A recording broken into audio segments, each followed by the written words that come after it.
Shalom. Semuanya dalam keadaan baik. Ada sukacita. Amin. Tahun yang baru selalu ada hal-hal yang baru dari Tuhan buat kita. Amin.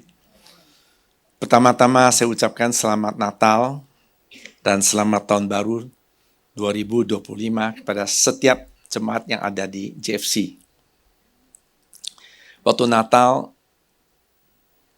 saya persis Natal, Tuhan suruh saya istirahat. Waktu hari Natal itu, mau nggak mau saya mesti masuk rumah sakit. Saya belum pernah opnam. Ya, justru Natal itu kan ada ibadah kita ya. Saya nggak bisa hadir. Jadi terpaksa harus opnam 3 hari di rumah sakit. Ternyata saya kena influenza A. Tapi kenanya dari mana saya nggak tahu. Karena saya baru pulang dari Amerika, sejak dari Amerika pulang, hari kedua sudah mulai batuk-batuk, nggak berhenti. Sampai tidur pun nggak bisa, susah. Jadi jantung, tensi, semua drop. Bahaya, saya udah sempoyongan. Ya untung Natal itu bisa ketemu dokter Siddhartha yang di teman kita lah, yang di mitra keluarga. Ya singkat cerita, saya di situ udah rawat 3 hari, di infus.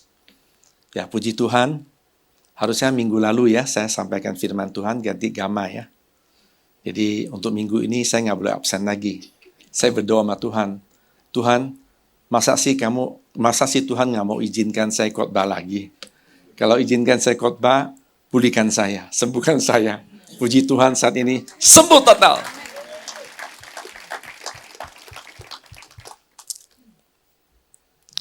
Saudara, kita patut ucap syukur dan terima kasih pada Tuhan yang telah membawa kita melalui tahun 2024. Kita tahu tahun 2024 juga tahun yang tidak gampang.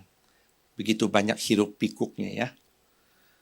Maupun dunia, maupun di Indonesia juga. Saat ini kita sudah berada di tahun 2025. Tuhan sampai detik ini masih Tuhan pelihara kita. Bikin kisah kesehatan yang baik, keluarga yang baik, pekerjaan yang baik, bisnis yang baik. Termasuk juga masih dipercayakan untuk melayani. Kalau kita sama-sama merenungkan flashback ke belakang, siapa kita ini? Bukankah itu adalah kasih anugerah Tuhan yang begitu besar dalam hidup kita? Amin. Oleh karena itu, apapun yang terjadi tahun 2025 yang tahun yang baru ini, kita tidak perlu khawatir, tidak perlu takut.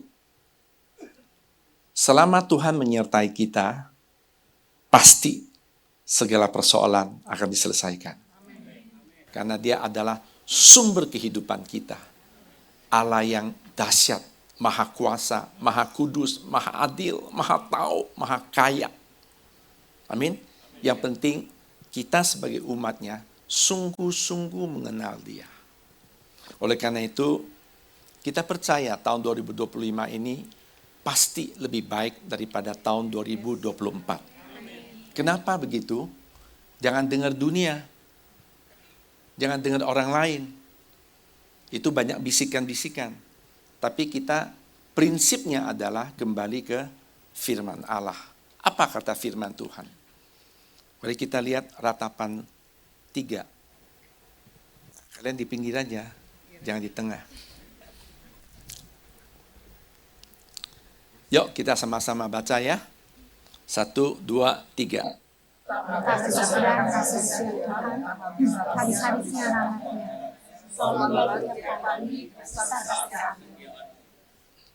Jadi firman Tuhan ini jelas mengatakan, ratapan 3, 22 dan 23. Tak berkesudahan kasih setia Tuhan. Kepada siapa? Kepada kita. Tak habis-habisnya rahmatnya. Selalu baru tiap pagi. Besar kesetiaannya. Jadi kasih setia Tuhan itu setiap hari itu baru. Setiap minggu itu baru. Setiap bulan itu baru. setiap tahun juga baru. Katakan amin. Amin. Yuk, kita sama-sama mengatakan. Saya mau kita sama-sama ucapkan, tahun 2025 akan lebih baik dari tahun 2024. Tapi saudara harus betul-betul yakin imani. Ya, jangan cuma pakai mulut, tapi mana mungkin mujizat nggak akan terjadi. Amin. Kebaikan Tuhan tuh tidak akan terjadi dalam hidup kita. Mulut tuh punya kuasa. Ya, apa yang kita katakan itu yang positif Tuhan pasti aminkan. Tapi kalau yang negatif, iblis yang aminkan. Kita jangan ikut iblis. Oke? Yuk kita sama-sama baca. 1, 2, 3. Tahun 2025 akan lebih baik daripada tahun 2024. Kita berikan tepuk tangan pada Tuhan Yesus. Oleh karena itu, saya undang kita bangkit berdiri lagi. Kita naikkan satu pujian ini. Ayo. Kasih Tuhan tak berkesudahan, tak habis-habisnya rahmat-Nya, selalu baru setiap hari, besar setiamu Tuhan, besar setiamu. Kasih Tuhan tak berkesudahan, tak habis-habisnya rahmat-Nya, selalu baru setiap hari, besar setiamu Tuhan,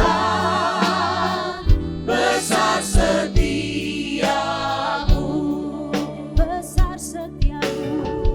besar setiamu Tuhan, besar setiamu,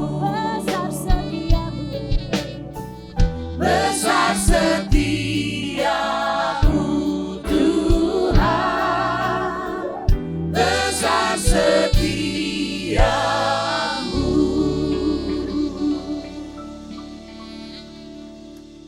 Silakan duduk. Lihat kanan kirinya ada sukacita nggak?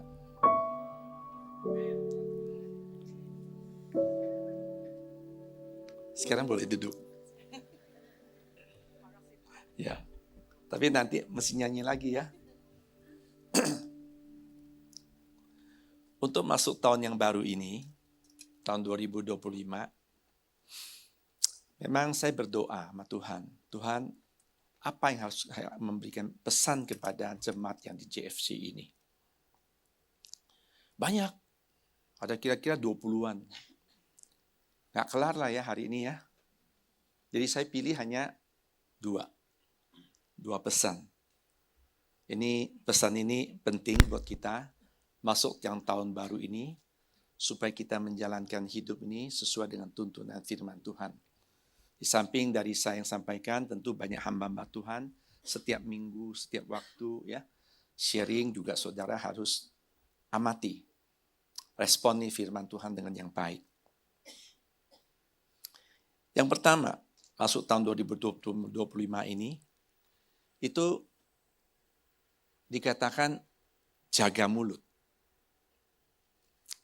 Kenapa jaga mulut? Kita ini sebagai orang Kristen sebetulnya cangkokan dari Israel, ya, dari Yahudi, Israel.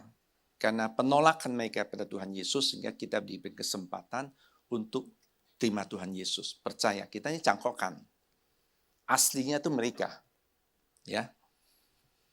Oleh karena itu, saya ambil ini tentu ada dasarnya. Orang Yahudi kalau bicara untuk tahun baru mereka, itu adalah mulai dari tanggal 3 Oktober tahun 2024 sampai dengan tanggal 23 September 2025. Itu adalah tahun 5785.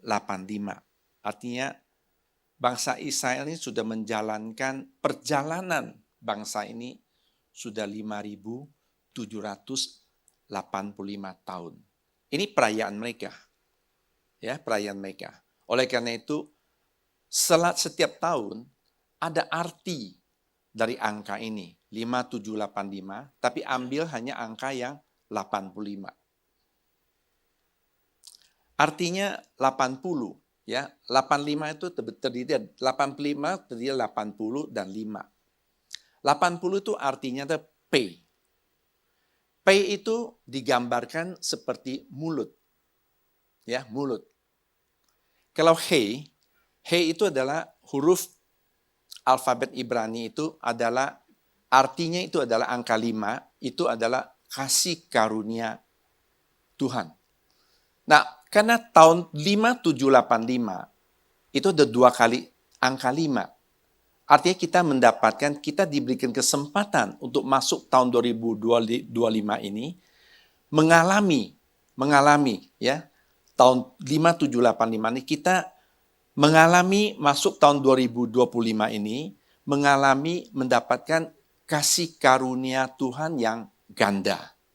Katakan, saya dapatkan kasih karunia dari Tuhan yang ganda.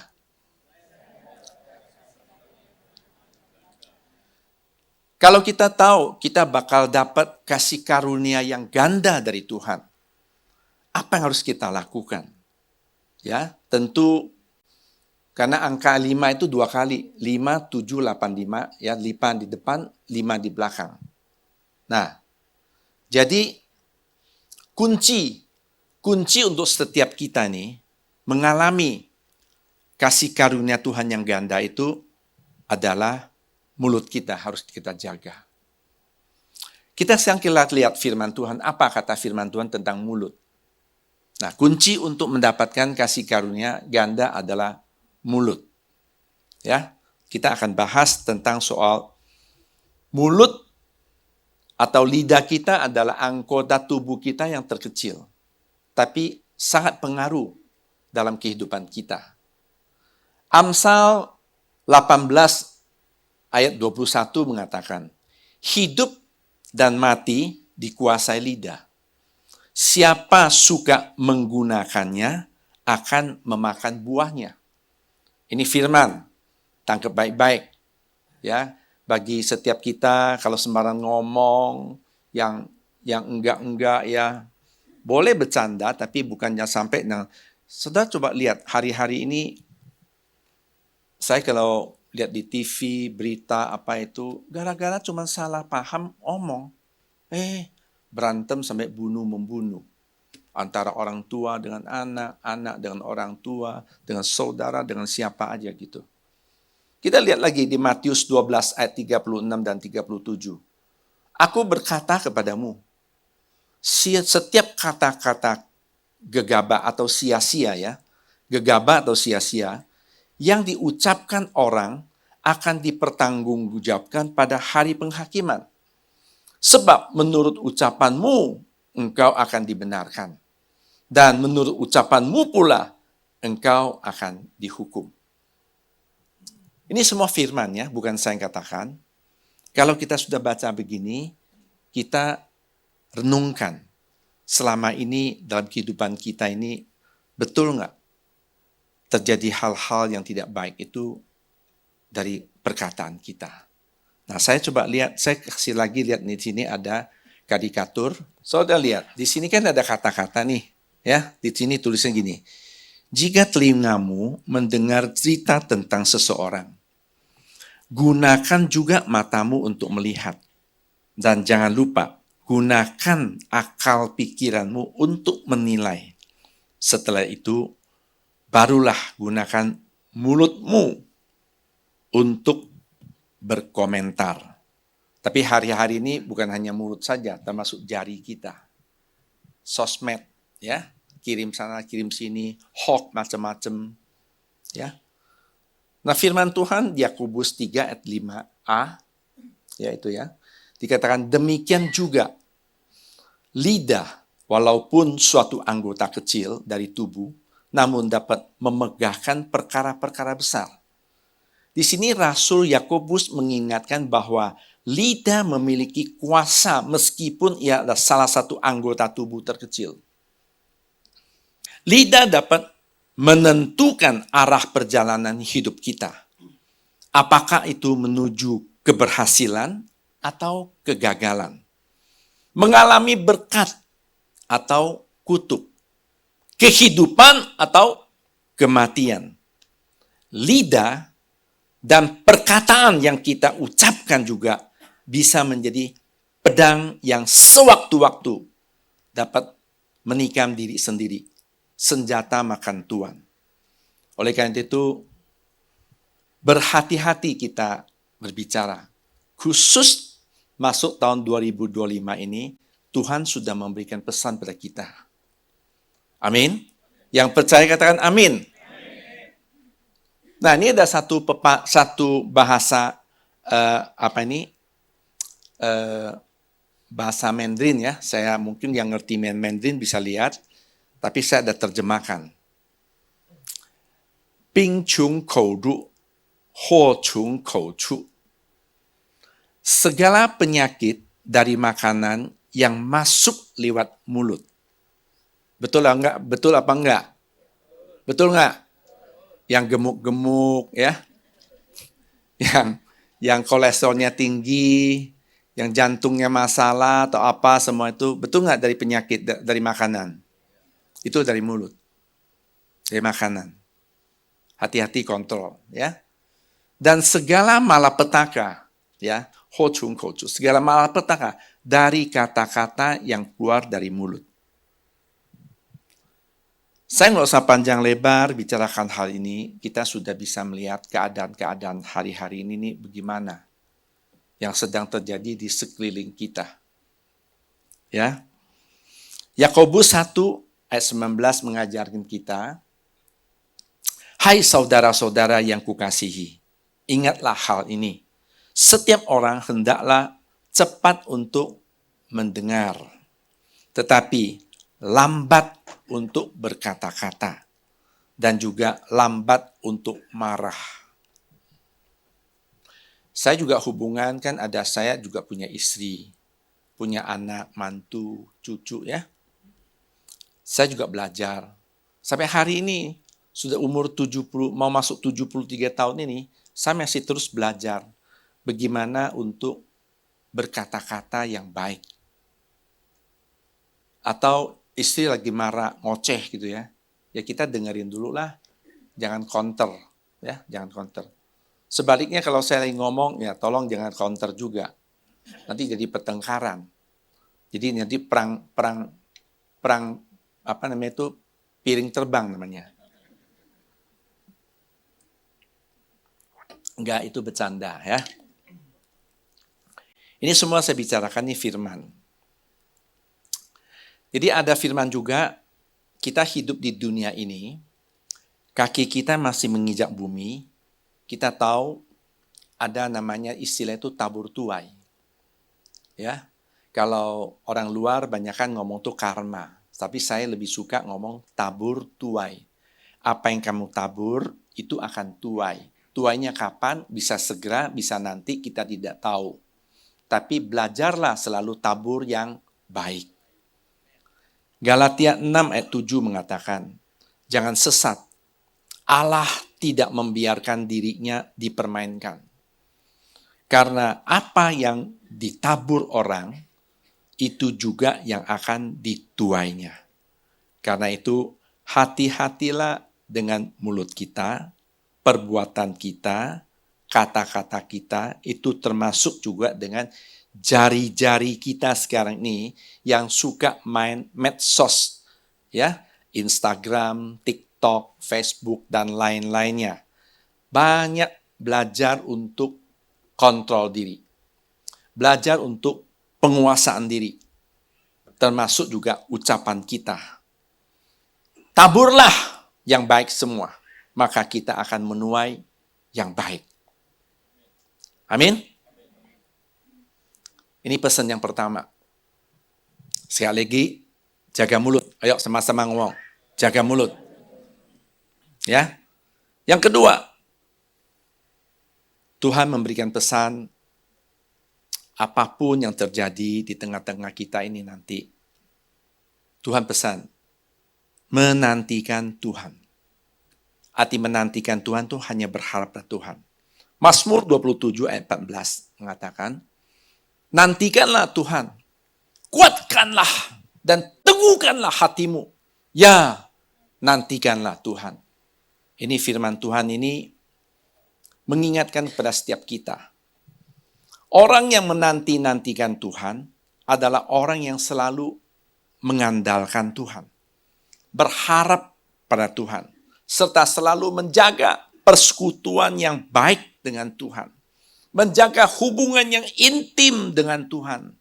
Selalu rajin membaca firman Tuhan. Merenungkan firman Tuhan. Dan memperkatakan firman. Langsung juga sekaligus juga mempraktekkan lakukan firman Tuhan. Orang yang demikian, yang hidupnya mengandalkan Tuhan, itu ada janji Tuhan kepada dia. Yeremia 17 ayat 7 dan 8 mengatakan, diberkatilah orang yang mengandalkan Tuhan, yang menaruh harapannya pada Tuhan. Ia akan seperti pohon yang ditanam di tepi air, yang merambatkan akar-akarnya ke tepi batang air, dan yang tidak mengalami datangnya panas terik, yang daunnya tetap hijau, yang tidak khawatir dalam tahun kering. Tahun kering itu bisa berbicara tahun krisis, ya, dan yang tidak berhenti menghasilkan buah. Ini firman. Kita manusia, sering hanya kita lihat tuh, gue ada masalah, gue cari siapa ya? Nah, itu adalah orang yang mengandalkan manusia. Gue mampulah pakai kekuatan gue. Itu juga mengandalkan kekuatan sendiri. Orang yang demikian itu sombong. Sombong. Yeremia 17 ayat 5 dan 6 mengatakan, beginilah firman Tuhan, terkutuklah orang yang mengandalkan manusia, yang mengandalkan kekuatannya sendiri, dan yang hatinya menjauh daripada Tuhan. Ia akan seperti semak bulus di padang belantara. Ia tidak akan mengalami datangnya keadaan baik. Ia akan tinggal di tanah angus, di padang gurun, di negeri padang asin yang tidak berpenduduk. Saudara tinggal pilih, mau hidup mengandalkan kekuatan kita, mengandalkan manusia, ini firman Tuhan katakan terkutuk. Tapi kalau kita mau belajar, apapun yang terjadi dalam hidup kita ini, nantikan Tuhan. Berharap hanya pada Tuhan. Bersandar pada Dia. Akan diberkati. Amin. Amin. Walaupun keadaan kering, gersang, tapi selalu menghasilkan buah yang baik. Amin. Yang Tuhan kehendaki apa? Yang Tuhan kehendaki kita adalah belajar ada kerendahan hati. Jangan sombong, jangan congkak, jangan tinggi hati. Karena Allah menentang orang yang congkak, tetapi mengasihi orang yang rendah hati. 1 Petrus 5 ayat 5 dan Yakobus 4 ayat 6. Ini dua-duanya, ada dua firman ini, artinya penting buat kita renungkan. Penting untuk kita perbaiki kehidupan kita ini. Di sini katakan, Allah menentang orang yang congkak, tetapi mengasihani orang yang rendah hati. Demikian sama juga Yakobus. Allah menentang orang yang congkak, tetapi mengasihani orang yang rendah hati. Sama. Berarti sangat penting dalam kehidupan kita untuk belajar rendah hati. Amin. Amsal 16 ayat 5. Orang yang congkak hati bakal terjadinya apa? Coba kita lihat. Setiap orang yang tinggi hati adalah kekejian bagi Tuhan. Sungguh, ia tidak akan luput dari hukuman. Amsal 16 ayat 18 mengatakan, kecongkakan mendahului kehancuran, dan tinggi hati mendahului kejatuhan.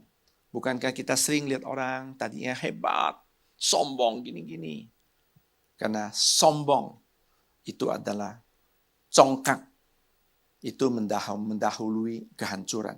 Dan tinggi hati mendahului kejatuhan. Kenapa sih kita harus belajar mengandalkan Tuhan?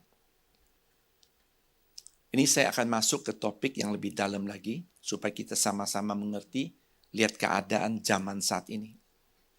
Kenapa kita harus mengandalkan Tuhan? Khusus bicara tahun ini. Karena tahun 2025 merupakan tahun yang penuh dengan ketidakpastian. Penuh dengan ketidakpastian. Kenapa? Kita lihat, kita punya mata, kita punya telinga, kita bisa menganalisa. Pertama, bencana alam akibat perubahan iklim yang makin hebat. Barusan ini di China, itu di Xizang, itu gempa, banyak meninggal. Barusan beberapa hari yang lalu, kan nggak terpikirkan kan, daerah yang begitu dibanggakan oleh dunia di Amerika, Los Angeles, itu namanya itu Hollywood, artis-artis di situ. Musim dingin, bukan musim panas, tiba-tiba api melahap mereka. Rumah-rumah pada hancur semua. Itu apa? Tandanya tanda dunia itu sedang menuju kebinasaan. Dan akan dihancurkan orang-orang yang tadinya sombong ini itu. Membanggakan dunia itu. Ya Tuhan akan buktikan. Ya. Kita lihat lagi, peperangan makin intens.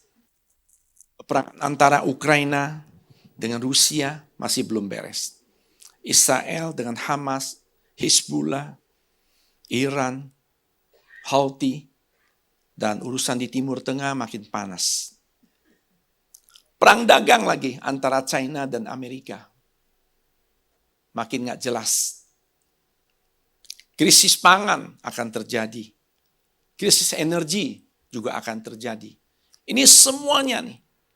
Dunia, saya katakan bukannya Indonesia, dunia akan mengakibatkan menuju namanya itu krisis ekonomi. Ada yang mengatakan ini akan menuju ke perang dunia ketiga. Ada yang mengatakan demikian. Saudara jangan takut ya, jangan khawatir saya ngomong gini ya. Artinya itu sesuatu informasi yang kita tahu, ini kita harus tahu. Apa tanda, kenapa bisa begitu? Kita mesti ngerti. Ya, benar atau tidak akan terjadi perang dunia ketiga ini, benar atau tidak, tentu kita tidak tahu. Tetapi yang jelas, semuanya ini memberi kata tanda bahwa kita sudah berada di zaman akhir zaman. Hidup kita sekarang ini sudah berada di zaman akhir zaman. Artinya, kedatangan Tuhan Yesus yang kedua kali sudah makin dekat. Kapan? Tidak ada yang tahu. Hanya Bapa di surga yang tahu. Yang saya mau ingatkan adalah kita belajar untuk berjaga-jaga. Cek dan introspeksi hidup kita ini. Harus lebih intim dengan Tuhan. Rasul Paulus, dia seorang rasul, dia punya anak rohani. Dia menulis surat kepada Timotius. Dia menceritakan, menggambarkan kondisi manusia pada akhir zaman bagaimana. Kita lihat di 2 Timotius 3 ayat 1-7. Judul perikopnya sangat jelas.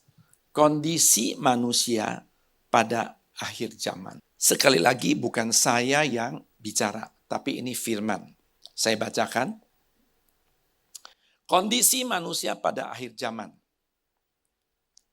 Ketahuilah bahwa pada hari-hari terakhir akan datang masa yang sukar. Manusia akan mencintai dirinya sendiri dan menjadi hamba uang. Mereka akan membual dan menyombongkan diri. Mereka akan menjadi pemfitnah. Mereka akan berontak terhadap orang tua dan tidak tahu berterima kasih. Tidak mempedulikan agama, tidak tahu mengasihi, tidak mau berdamai, suka menjelekkan orang, tidak dapat mengekang diri, garang, tidak suka yang baik, suka mengkhianat, tidak berpikir panjang, berlagak tahu, lebih menurut hawa nafsu daripada menuruti Allah. Secara lahiriah mereka menjalankan ibadah mereka, tetapi pada hakikatnya mereka memungkiri kekuatannya. Jauhilah mereka, ingat ya, jauhilah mereka, ini pesan Tuhan. Sebab di antara mereka terdapat orang-orang yang menyelundup ke rumah orang lain dan menjerat perempuan-perempuan lemah yang syarat dengan dosa dan dikuasai oleh berbagai-bagai nafsu. Ayat 7. Yang walaupun selalu ingin diajar, tetapi tidak pernah dapat mengenal kebenaran. Ini adalah keadaan. Bukankah hari-hari ini kita sedang berada dalam kondisi dunia yang demikian? Ini merupakan satu tanda. Tanda kita berada di kehidupan dunia ini zaman akhir zaman. Saya mau ajak kita lihat satu firman Tuhan di mana Tuhan menegur orang Farisi dan Saduki untuk mencobain Tuhan. Kita lihat Tuhan ngomong sama dia apa. Ini firman ini juga negur kita. Ya, negur kita. Di sini dikatakan Matius 16 ayat 1-3. Kemudian datanglah orang-orang Farisi dan Saduki hendak mencobain Yesus. Mereka meminta supaya ia memperlihatkan suatu tanda dari surga kepada mereka.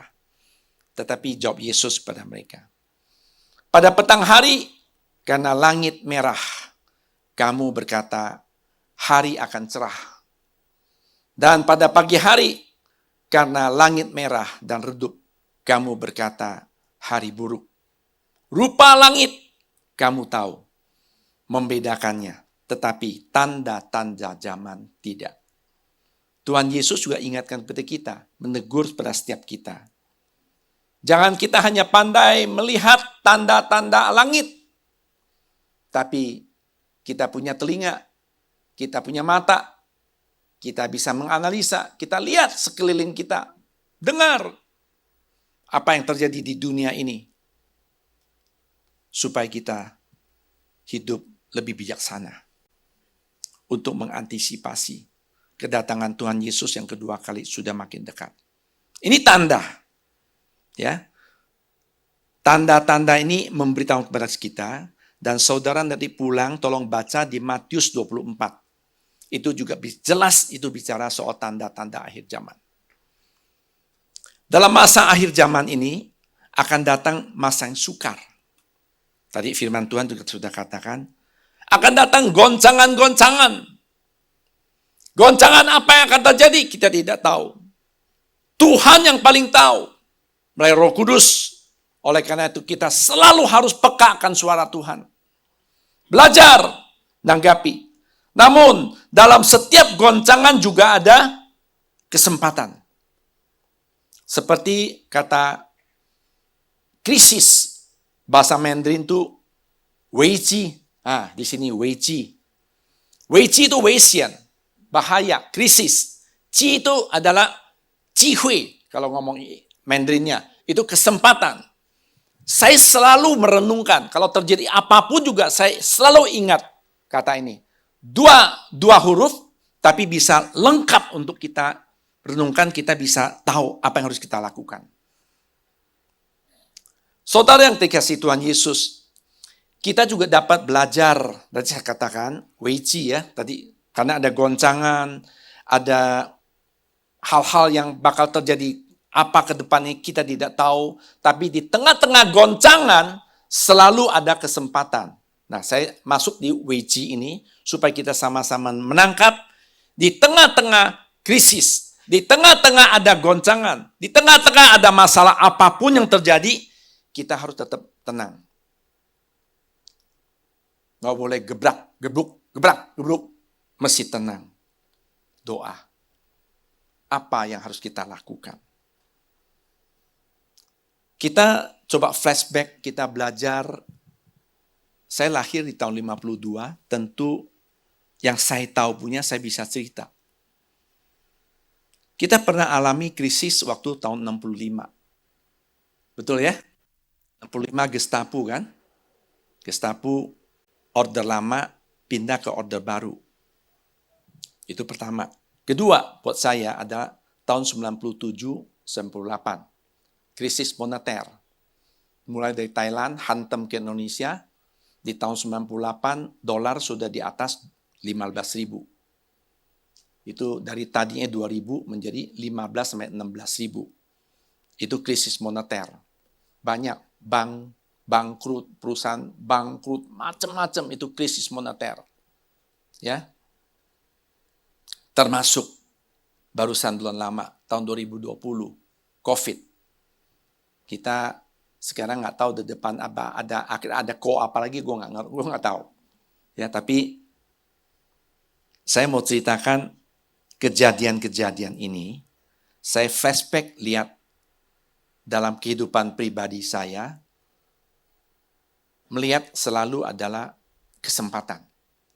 Saya nggak mau fokus kalau ada masalah, ada tantangan, ada goncangan. Bukannya saya nggak tahu, bukan biarin, Bu. Tapi saya nggak mau fokus kepada goncangan itu. Tapi di tengah-tengah goncangan, kita sebagai orang businessman, di marketplace, kita mesti lihat ada opportunity apa yang saya bisa gali. Itu harus kita pelajari. Kita mesti belajar. Tentu nggak bisa dengan pakai pikiran kita, keinginan kita. Itu perlu untuk kita kembali lagi mengandalkan Tuhan. Bersandar pada Tuhan. Berdoa sama Dia. Nah, saya pribadi untuk menjalankan hidup ini, selalu saya jalankan 4 hal. Pertama, doa. Nggak bisa nggak doa. Kedua, di samping doa, tapi saya juga usaha. Apa yang saya bisa kerjakan bagiannya saya? Itu usaha. Ketiga, saya mesti imani. Percaya. Melangkah terus. Tentu dengan kehati-hatian dan taat. Taat itu taat kepada firman Tuhan. Itu yang saya lakukan. Kita juga belajar kejadian yang tahun 65, tahun 97, 98, dan barusan COVID 2020 ini. Saya sedikit kesaksian buat saudara. Tahun 65 itu terjadi namanya Gestapo. Banyak orang mengalami kesulitan. Tapi waktu itu saya masih sekolah. Tapi kita punya bisnis. Saya ngomong bisnis ya, bukan bisa. Di samping ini juga saya mau kasih tahu saudara, pada saat itu 65, 97, 98, orang tuh banyak cari Tuhan. Itu bicara penuaian. Ya, ada, jadi korelasinya tuh ada. Tapi saya mau tekankan di sini bicara bisnis, karena sini saya tahu banyak orang bisnismen. Belajar untuk lihat ada kesempatan apa yang kita bisa gali. 65, masuk tahun 66, kita lihat sudah ada pemerintahan yang baru. Jadi koko saya itu buka toko cat. Toko cat Sentosa di Gajah Mada. Itu tahun 66. Kalau dihitung dari situ sampai sekarang, kita sudah 59 tahun. Tahun depan ulang tahun yang ke-60. Ya, tapi masih ada. Kenapa masih ada? Tentu nanti ada kesempatan saya bisa cerita. Karena dulu perusahaan kita waktu kecil, tahun 66 itu. Waktu itu sudah banyak perusahaan yang besar-besar. Tapi hari ini saya lihat hilang semuanya. Tapi kita punya tahun 66 sampai hari ini bukannya kita hilang, tapi kita berkembang terus. Sekarang menjadi sebuah grup. Bukankah itu sebuah, nama itu opportunity, yang kita bisa melihat? Contoh ya. Nah, dalam perjalanan kita alami namanya itu krisis di Indonesia itu nggak habis-habis. Dolarnya sekarang udah kembali lagi 16.000 lebih kan. Ya, barang-barang udah mulai mahal, susah gitu ya. Tahun 97-98 itu terjadi krisis moneter. Dolar waktu itu 2.000 per dolar. Tiba-tiba terjadi krisis, dolar naik sampai di atas 15.000, 16.000. Di mana-mana dijarah, diperkosa, macam-macam lah ya. Kita tahu waktu itu kejadian pemerintahan Orde Lama tumbang juga. Ganti pemerintahan namanya reformasi. Saudara tahu, saya awalnya toko cat itu kan berkembang terus itu adalah mainnya distribusi. Distribusi ya, kita buka cabang di mana-mana, distribusi barang. Distribusi. Tapi waktu 95-96, sebelum terjadi krisis itu, saya mendapatkan satu visi dari Tuhan, harus masuk ke retail. Nah 97, saya baru mulai buka Mitra 10, yang konsepnya kecil, 2-3 ruko, Mitra 10. Itu 97, awal. Di pertengahan 97, mulailah terjadi krisis moneter. Sampai akhir tahun, dolar dari 2.000 sudah di atas 5.000. Masuk tahun 98, itu tiap hari naik sampai ke 15.000, 16.000. Yuk bayangkan saya baru mulai loh. Ekonomi saat itu berantakan loh. Saya baru mulai. Kalau saya kembali lagi flashback ke belakang. Kalau waktu itu, udahlah tutuplah. Waktu itu kita susah mengalami goncangan itu. Kan daya beli turun. Ya kan? You buka toko kan ada cost. Biaya yang gak bisa dihindari. Gaji mesti bawa, listrik mesti bayar, semua. Ya kan? Tahun 97 kita baru mulai. Kalau waktu itu saya lihat keadaan begitu, banyak orang udah tutup dulu lah, mundur dulu lah. Nah di sini saya katakan, saya selalu lihatnya visi. Kesempatan ke depan ini, prospek ke depan tuh ada. Kenapa? Karena namanya retail business itu nggak ada matinya. Orang butuh langsung belanja kok. Dan bahan bangunan Indonesia tetap masih ada, walaupun dia goncangan demi goncangan, walaupun dia tetap ada, ya satu hari pasti akan bangun kembali kan. Bahan bangunan ya dibutuhkan. Jadi dengan kata lain singkat cerita, saya tidak mau tutup. Saya konsisten. 97. Padahal waktu itu kita merencanakan 98, 99, 2000 itu rencana mau IPO. 97, 98, 99 kita tuh mau IPO. Tapi kejadian gitu gimana kita IPO? Nggak memungkinkan. Nah itu belajar menanti-nantikan Tuhan. Menanti-nantikan berharap pada Tuhan. Minta pertolongan Tuhan. Minta pembelaan Tuhan. Penyertaan Tuhan. Tuhan tuntun terus. Tuntun terus. Kita mesti yakin. Doa, usaha, imani, taati. Tahun 2007. Ya, dari 1997 sampai 2007. Itu berarti kan 10 tahun ya. Betul nggak? 1997 sampai 2007. 10 tahun kan? Artinya tuh saya menantikan pertolongan Tuhan tuh 10 tahun. Baru PT CSA tuh go public. Urusan saya selesai. Berikan tepuk tangan dong. Gampang nggak? Nggak gampang. Jadi di samping doa, nggak boleh hanya doa tok, lu cuma mimpi, nggak ada usahanya kan. Kalau hanya kerja, nggak mengandalkan Tuhan, itu sombong. Jadi inilah ora et labora. Ya, berdoa sambil bekerja. Itu harus kita jalankan. Nah, barusan ini kan jadi COVID. COVID juga buat saya tegang tuh. Karyawan udah, dulu kita cuma segelintir orang, sekitar 10 orang. Sekarang satu grup ini sudah di atas 10.000 orang. Ya gimana gitu loh.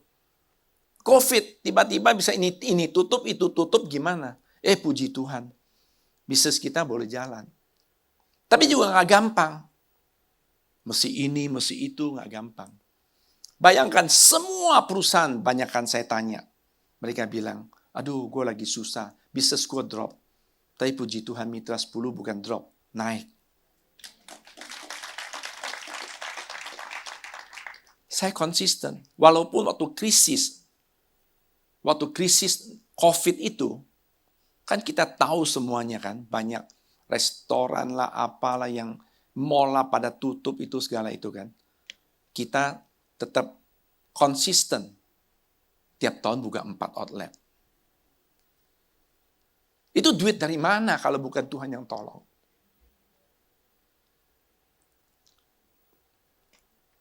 Ya, itu bicara tentang di bisnis kita.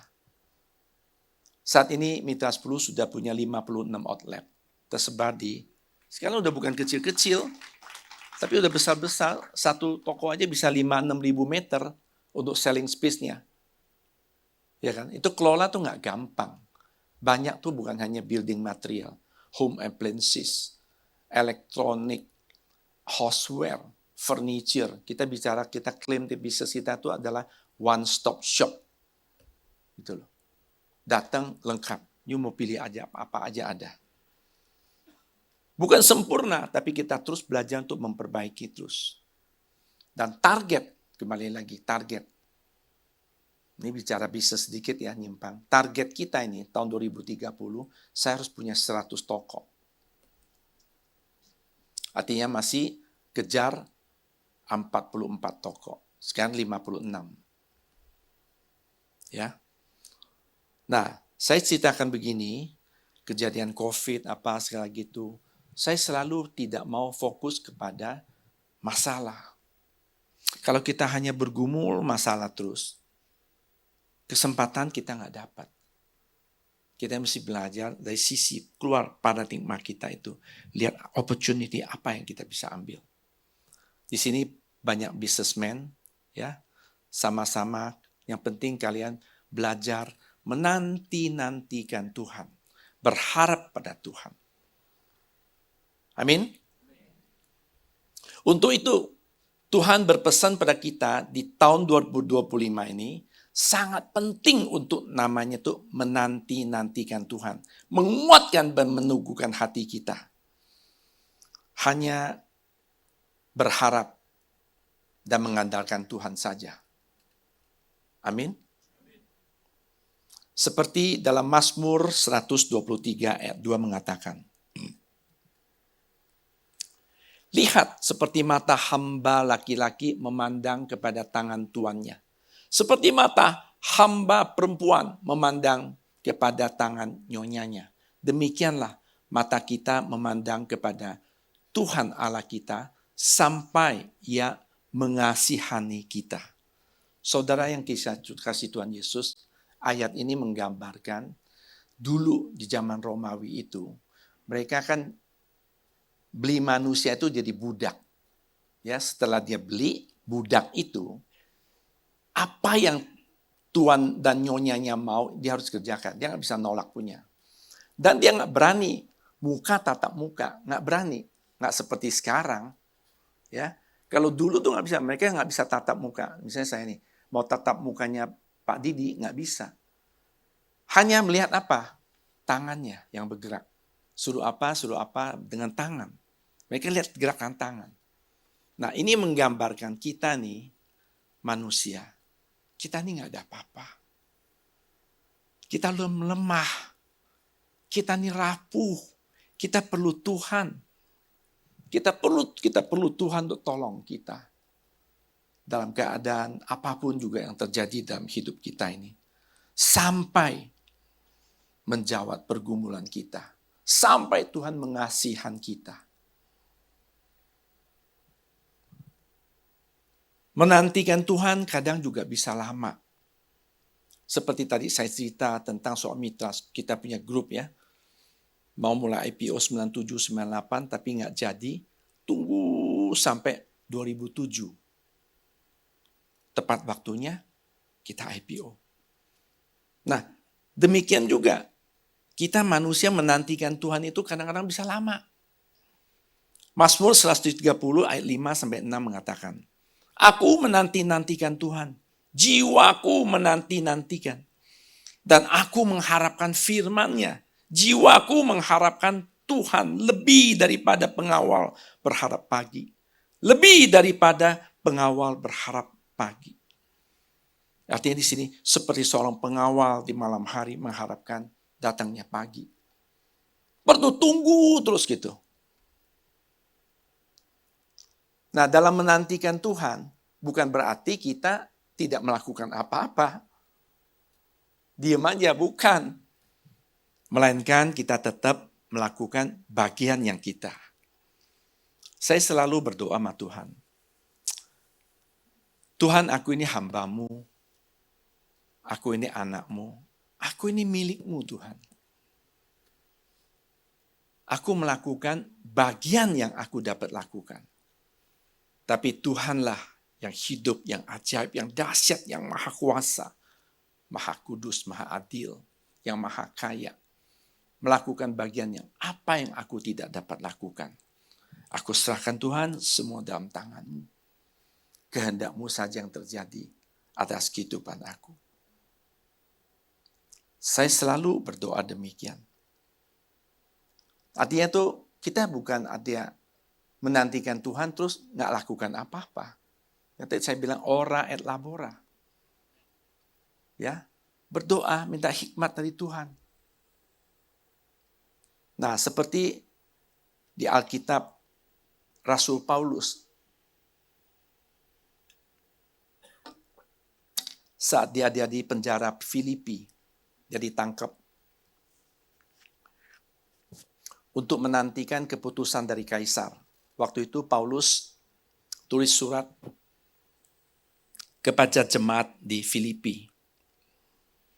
Saya ajak kita lihat firman Tuhan Filipi 1 ayat 21 ayat 22. Dalam penjara, bukan dalam keadaan yang baik, lagi senang-senang dia tulis ini, bukan. Justru dalam penjara dia katakan, karena bagiku hidup adalah Kristus dan mati adalah keuntungan. Kenapa dia tulis ini? Paulus bukan orang bodoh. Paulus adalah ahli Taurat. Orang yang tadi benci sama Yesus. Tapi dia bertobat. Dilawat oleh Tuhan, bertobat, terima Tuhan Yesus. Hidupnya melayani. Dia bukan hanya melayani, dia businessman. Jualnya itu adalah tenda. Bosnya tenda, jual tenda-tenda. Untuk membiayai dia punya pelayanan. Tapi dia tidak salah, dia memberitakan kabar baik. Tapi karena memberikan kabar baik itu dia ditangkap. Mau dihukum mati. Dia sedang menantikan itu. Nah, tulis surat kepada jemaat di Filipi dikatakan, karena bagiku hidup adalah Kristus dan mati adalah keuntungan. Berani nggak kita ngomong ini sama Tuhan? Saya terus uji pribadi saya loh hari-hari ini. Hidup untuk Kristus, artinya itu prioritaskan hidup kita ini untuk Kristus. Lakukan apa yang Tuhan suruh kita lakukan, kita lakukan. Kenapa? Karena Paulus sudah menemukan tujuan hidup dia itu. Bukan hanya di bumi. Bumi hanya sementara. Tempat kita ini orang asing di dunia ini. Tapi yang paling dahsyat itu adalah, dia bilang kalau dia mati, dia pasti berjumpa dengan Tuhan. Tapi yang paling dahsyat ayat 22 dikatakan, tetapi jika aku harus hidup di dunia ini, itu berarti bagiku bekerja memberi buah. Buah. Nah sekarang kita nih sebagai umat Tuhan, termasuk saya pribadi, ya kita semua, kita tidak ngomong, hanya saudara saya atau pribadi saya. Cek, buah apa yang selama ini kita berikan pada Tuhan? Buah apa? Ada nggak buah yang manis, yang baik untuk Tuhan? Sampai hari ini kita masih hidup, masih sehat, masih kuat. Tuhan tanya, buah apa yang saudara hasilkan? Berarti selama kita hidup, masih sehat, kita diberikan kesempatan oleh Tuhan untuk menghasilkan buah. Buahnya hanya untuk kemuliaan Tuhan. Buah apa yang harus kita hasilkan untuk Tuhan? Pertama, buah pertobatan. Firman Tuhan mengatakan, jadi hasilkanlah buah yang sesuai dengan pertobatan. Coba cek pertobatan kita sampai hari ini bagaimana. Saya mau bahas, bicara soal pertobatan ada 3 tahap. Tahap pertama itu namanya itu justification. Itu kita dibenarkan. Bukan saudara benar. Bukan saudara dan saya benar. Kita dibenarkan dengan cuma-cuma. Kita dibenarkan karena kasih karunia Bapa dari surga melalui pengorbanan Tuhan Yesus di atas kayu salib. Ini semua semata-mata hanya karena kasih karunia. Kita hanya menerima Tuhan Yesus sebagai Tuhan dan Juru Selamat. Seperti Roma 10 ayat 9 dan 10 mengatakan. Sebab jika kamu mengaku dengan mulutmu bahwa Yesus adalah Tuhan dan percaya dalam hatimu bahwa Allah telah membangkitkan dia dari antara orang mati, maka kamu akan diselamatkan. Karena dengan hati orang percaya dan dibenarkan, dan dengan mulut orang mengaku dan diselamatkan. Ini yang tahap awal. Saya tidak tahu saudara terima Tuhan Yesus karena dari orang tua, turun-temurun, tapi pernah alami pribadi kita ini berjumpa dengan Tuhan? Ngerti nggak tentang masalah pertobatan? Ini pertobatan awal itu adalah cuma-cuma. Saudara nggak lakukan apa-apa. Itu jamahan Roh Kudus kepada saudara. Seperti kayak saya. Tapi masuk tahap kedua. Nah itu tahap sanctification. Itu kita dikuduskan. Nah dikuduskan ini, dalam tahap pengudusan kita ini akan mengalami namanya proses pembentukan. Ini yang harus kita bayar harga. 2 Korintus 5 ayat 17 mengatakan, jadi siapa yang ada di dalam Kristus, ia adalah ciptaan baru. Yang lama sudah berlalu, sesungguhnya yang baru sudah datang.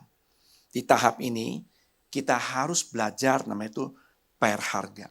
Hal-hal yang dulu kita punya kesukaan, hobi, macam-macam yang tidak baik segala itu, kita mesti tinggalkan. Itu namanya bayar harga. Gampang nggak? Nggak gampang. Contoh kayak pribadi saya, dulu suka judi, mayong segala itu, bisa sampai pagi. Untuk melepaskan itu nggak gampang. Sampai mimpi-mimpi waktu mau lepaskan itu. Ya. Tapi ini sesuatu harga kita harus bayar. Setelah kita bayar, kita mau, hidupku lebih bahagia kok. Lebih enak kok. Nggak terikat dengan dosa. Ya. Nah di tahap ini kita harus bayar harga. Kalau di tahap yang pertama kita tinggal terima karena kasih karunia. Di tahap pengudusan ini kita diproses sampai menghasilkan buah yang bisa dinikmati banyak orang. Bukan hanya untuk sendiri. Untuk itu kita harus melekat pada Tuhan. Sesuai dengan firman Tuhan Yohanes 15 ayat 4 mengatakan. Tinggallah di dalam aku dan aku di dalam kamu. Sama seperti ranting tidak dapat berbuah dari dirinya sendiri kalau ia tidak tinggal pada pokok anggur. Demikian juga kamu tidak bisa berbuah jikalau tidak tinggal di dalam aku. Tahap ini kita akan diproses, dibentuk dari waktu ke waktu sampai serupa dengan Kristus. Itu karakternya Kristus. Sampai kapan?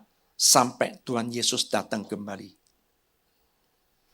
Dari sini kita akan masuk tahap ketiga.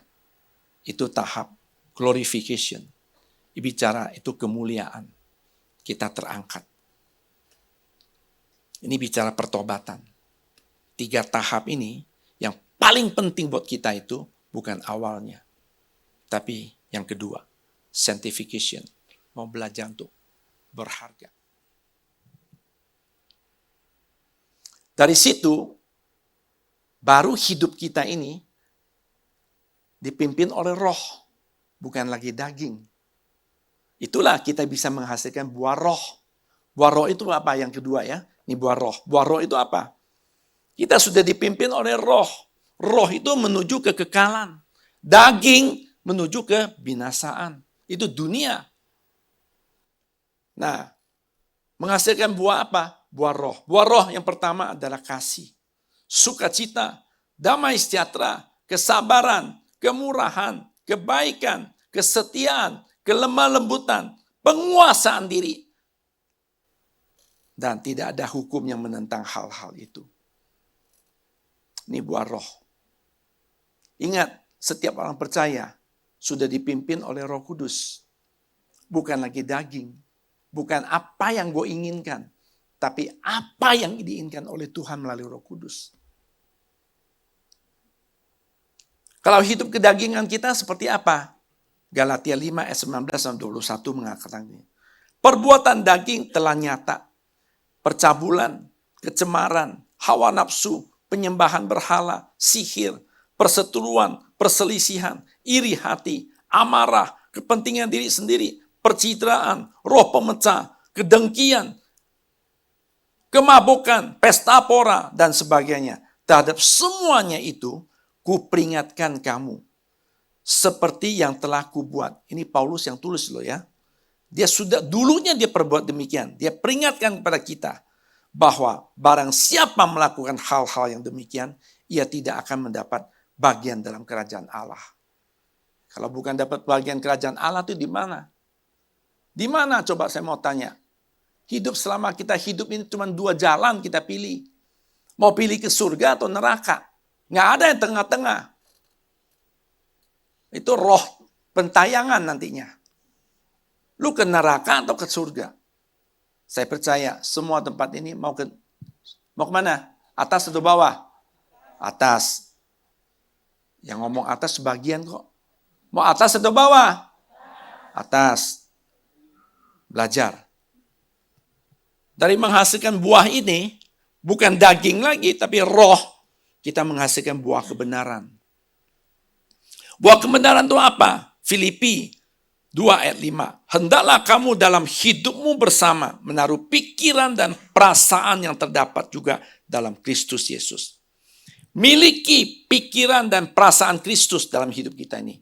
Untuk itu kita harus nantiasa memikirkan perkara-perkara di atas. Bukan perkara-perkara yang ada di dunia. Kolose 3 ayat 1-2 mengatakan. Karena itu, kalau kamu dibangkitkan bersama dengan Kristus, carilah perkara-perkara di atas. Di mana Kristus duduk. Di mana Kristus ada. Duduk di sebelah kanan Allah. Pikirkanlah perkara-perkara yang atas. Bukan yang di bumi. Memang kita masih hidup di muka bumi ini. Tetapi bumi hanya buat kita ini tempat sementara. Tempat yang kekal buat kita itu di surga. Kita harus kejar terus kehidupan rohani kita. Karena itu selama kita hidup di bumi ini, jangan hanya memikirkan perkara-perkara yang di dunia saja. Tetapi pikirkan juga perkara-perkara tentang surga. Perhatikan kehidupan pribadi kita masing-masing, kerohanian kita tuh gimana. Perkara surga itu bicara perkara di mana nanti kita akan diam bersama-sama dengan Tuhan Yesus. Amin. Saya sampai hari ini, apapun yang saya kerjakan, selalu connect-nya ke surga. Ini jadi berkatnya. Untuk kemuliaan Tuhannya. Menyenangkan hati Tuhannya. Atau jadi batu sandungannya. Saya introspeksi, cek dulu. Harus kita betul-betul adil. Jalankan hidup kita hati yang bijaksana. Penuh dengan tanggung jawab dan takut akan Tuhan. Nggak boleh sembarangan. Kalau sudah buah yang ketiga, ada pikiran kita kebenaran. Saya yakin kok apapun yang kita kerja itu benar. Itu yaitu buah pekerjaan yang baik. Kolose 1 ayat 10 mengatakan, sehingga hidupmu layak di hadapannya, serta berkenan kepadanya dalam segala hal. Dan kamu memberi buah dalam segala pekerjaan yang baik, dan bertumbuh dalam pengetahuannya benar tentang Allah.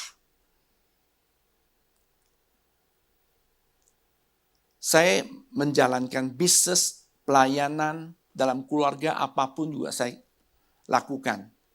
Sampai hari ini, selalu saya pegang prinsip firman Tuhan, buat saya punya pegangan, Kolose 3 ayat 23 dan 24. Ini saya share pada saudara. Di sini dikatakan, apapun juga yang kamu perbuat, perbuatlah dengan segenap hatimu, seperti untuk Tuhan, bukan untuk manusia. Ya, itu ayat 23-nya. 24-nya, kamu tahu bahwa dari Tuhanlah kamu akan menerima bagian yang ditentukan bagimu sebagai upah. Kristus adalah Tuhan dan kamu hambanya. Saya pegang ayat ini. Saya tidak cari harta-harta dunia yang bukan bagian saya. Saya tidak mau. Kalau yang bukan bagian saya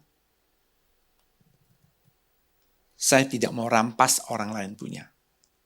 Tapi kalau bagiannya saya, Tuhan berikan, itu haknya saya. Tapi saya mesti adil. Di sini dikatakan di ayat 24, Kristus adalah Tuhan dan kamu hambanya. Saya juga tahu di atas saya itu ada Tuhan saya, Yesus. Oleh karena itu, saya mesti hidup seadil-adilnya. Tapi seadil-adilnya saya masih manusia tidak sempurna. Terus introspeksi, perbaiki terus. Supaya kita hidup berkenan pada Tuhan. Anak-anak muda di tempat ini, ingat baik-baik. Jangan pikir apa yang kalian lakukan, Tuhan tidak tahu. Mata Tuhan menjelajah di bumi ini. Di mana aja ada Tuhan. Jangan pikir pemimpin kita nggak ada. Kakak rohani kita nggak ada. Nggak ada yang tahu. Jangan. Tahun ini bukan tahun yang gampang. Berusaha hidup benar di hadapan Tuhan. Kalau 4 buah itu kita sudah dapat. Buah. Karena jiwa-jiwa. Yohanes 4 ayat 36 mengatakan, sekarang juga penuai telah menerima upahnya dan ia mengumpulkan buah itu untuk yang kekal sehingga penabur dan penuai sama-sama bersuka cita. Untuk menghasilkan buah itu tidak gampang. Itu bicara kita sudah hidup berdampak kepada orang lain. Menjadi terang, garam, contoh, teladan. Jadi saksi. Kita dimanapun juga orang tahu. Bukan tahu untuk kebanggaan kita, tapi untuk kebanggaannya. Untuk melalui salibnya Kristus. Orang lihat kita, pribadi kita ini ada Kristus dalam hidup kita ini. Kita seperti kayak kitab terbuka, orang lihat. Surat yang terbuka, nggak ditutup-tutupin. Itu bisa menghasilkan buah. Amin. Nah, sebagai bahan penutup, saya minta tayangkan satu film. Pendek sih. Ada ya? Bisa nggak tolong? Pohon ini saudara lihat sudah keropos. Coba lihat atasnya. Udah tua nih.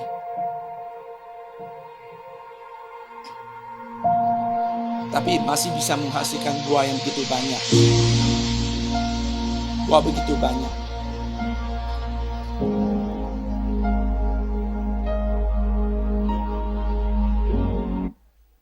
Saya kasihkan lihat ini, memberikan pesan pada setiap kita.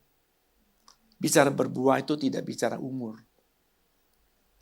Tidak bicara profesi. Bukan hanya hamba Tuhan tok. Bukan bicara umur, bukan bicara profesi. Setiap kita diberikan kesempatan untuk hidup, bekerja, memberi buah yang baik untuk Tuhan Yesus. Karena nanti waktu ketemu, berjumpa dengan Tuhan Yesus pasti tanya you, buahmu mana? Bukan tanya you istri punya berapa, suami punya berapa, harta berapa, deposito berapa. Enggak, dia nggak tanya. Dia nggak perlu itu. Buahmu mana? Kita dipercayakan untuk hari-hari ini bicara tahun penuaian. Kita diberikan kesempatan, setiap kita tadi tidak peduli umur, profesi, kita diberikan kesempatan untuk memberitakan Injil, kabar baik pada orang-orang sekeliling kita. Itu tentang kerajaan Allah. Pada setiap orang, karena ingat, Tuhan sudah mau datang. Dia mengasihi setiap umat Tuhan. Dia mengasihi setiap manusia. Karena untuk dapat keselamatan itu bukan hanya untuk orang Kristen. Orang Kristen tidak hidup sungguh-sungguh juga belum tentu dapat keselamatan. Dia merindukan setiap manusia di bumi ini. Setiap lutut, setiap lidah mengaku Yesus adalah Tuhan dan Juru Selamat dalam setiap mereka. Tentu mesti dari kita, ya, hamba Tuhan, jemaat, semua terlibat. Seperti firman Tuhan Roma 10 ayat 13 dan 15 mengatakan gini. Sebab barang siapa berseru kepada nama Tuhan akan diselamatkan. Ingat, sebab barang siapa berseru kepada Tuhan akan diselamatkan. Cuman caranya gimana supaya orang berseru kepada Tuhan? Nah, ini selanjutnya. Tetapi bagaimana mereka dapat berseru kepadanya jika mereka tidak percaya pada Dia? Bagaimana mereka dapat percaya pada Dia jika mereka tidak mendengar tentang Dia? Bagaimana mereka mendengar tentang Dia jika tidak ada yang memberitakannya? Dan bagaimana mereka dapat memberitakannya jika mereka tidak diutus? Seperti ada tertulis betapa indahnya kedatangan mereka yang membawa kabar baik. Sekali lagi, betapa indahnya kedatangan mereka yang membawa kabar baik. Dari ayat ini, saya flashback pribadi saya. Latar belakang saya hidupnya bukan karena orang Kristen. Keluarga besar kita semua adalah agama tradisi, Konghucu. Di sini ada keponakan saya, ada koko, semua itu. Hari ini mereka sudah dimenangkan. Tapi saudara tahu kok hari ini saya bisa jadi hamba Tuhan. Kok bisa percaya Yesus? Dulunya saya seperti Paulus. Nolak. Nggak mau terima. Nggak mau terima. Teman-teman ya, ajak makan. Saya tanya mau makan untuk apa? Kalau ngomong Tuhan, tak usah ya. Tapi kalau ngomong bisnis, oke, saya bisnis kan.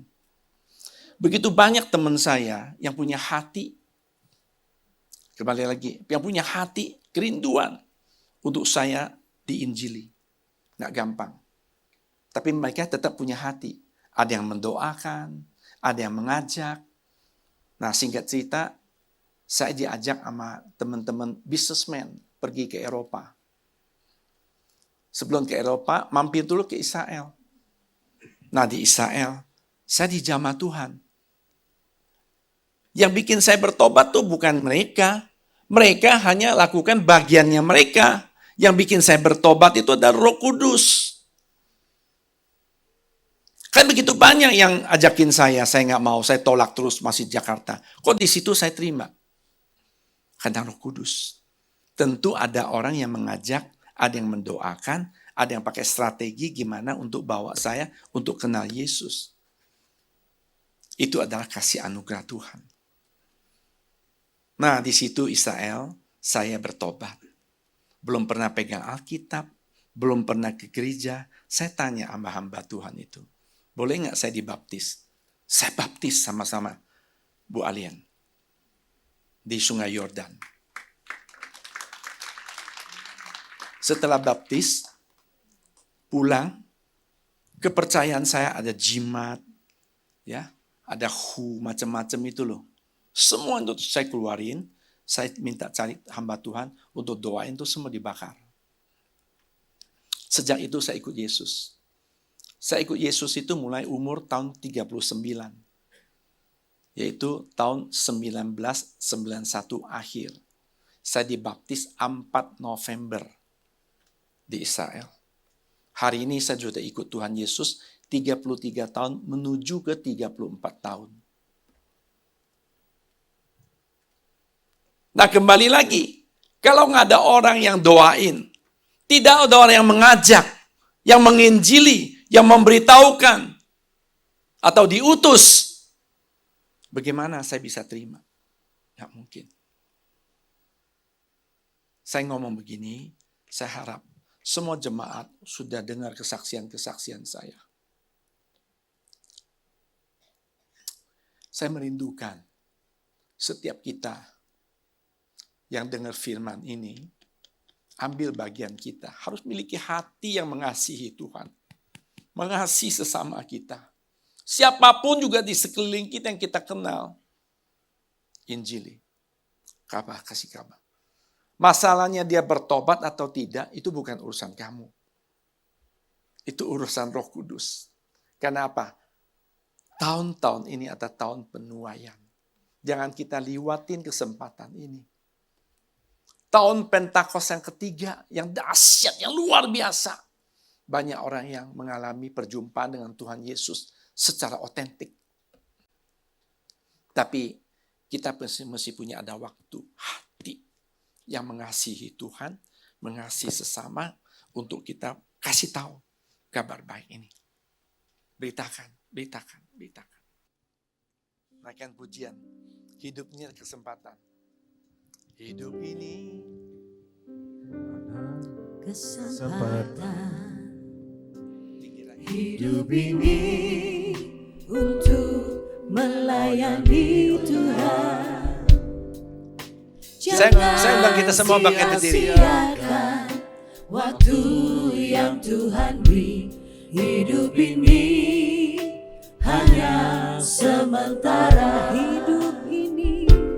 Hidup ini adalah kesempatan.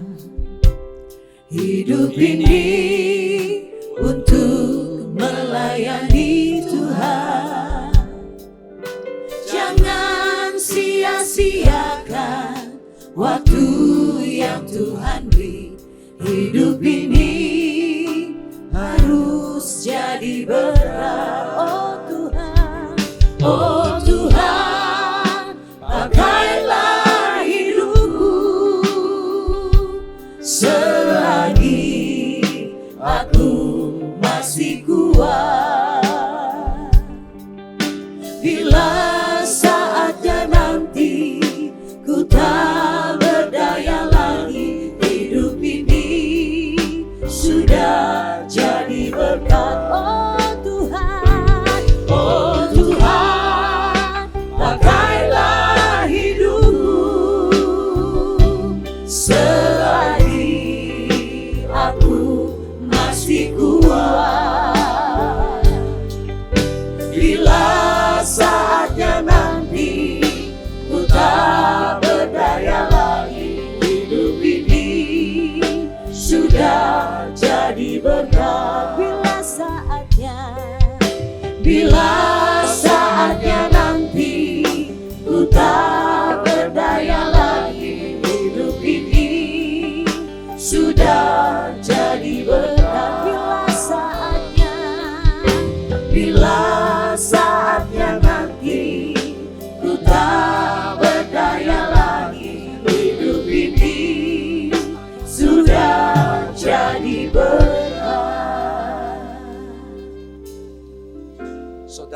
kasih Tuhan Yesus, lagu yang barusan kita nyanyikan ini, jangan dari mulut saja, tapi dari hati kita.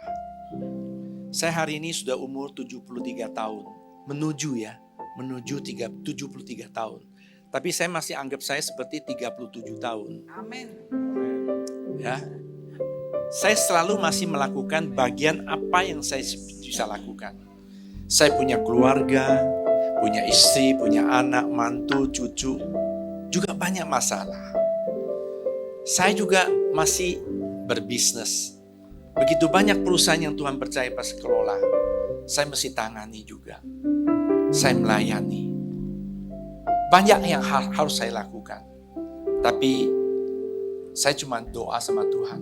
Tuhan, selama Engkau memberikan aku kesehatan yang baik, apa yang Tuhan mau saya lakukan? Saya lakukan. Bukan untuk kebanggaan saya. Bukan untuk kehebatan saya. Tapi semuanya untuk kemuliaan Bapa. Untuk menyenangkan hatinya dan jadi berkat. Seperti lagu ini. Oh Tuhan, pakailah hidupku selagi aku masih kuat.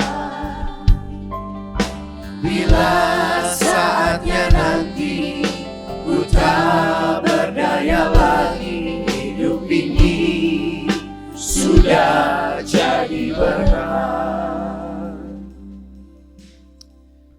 Bapa Surgawi, hamba-Mu telah selesai menyampaikan isi hati-Mu.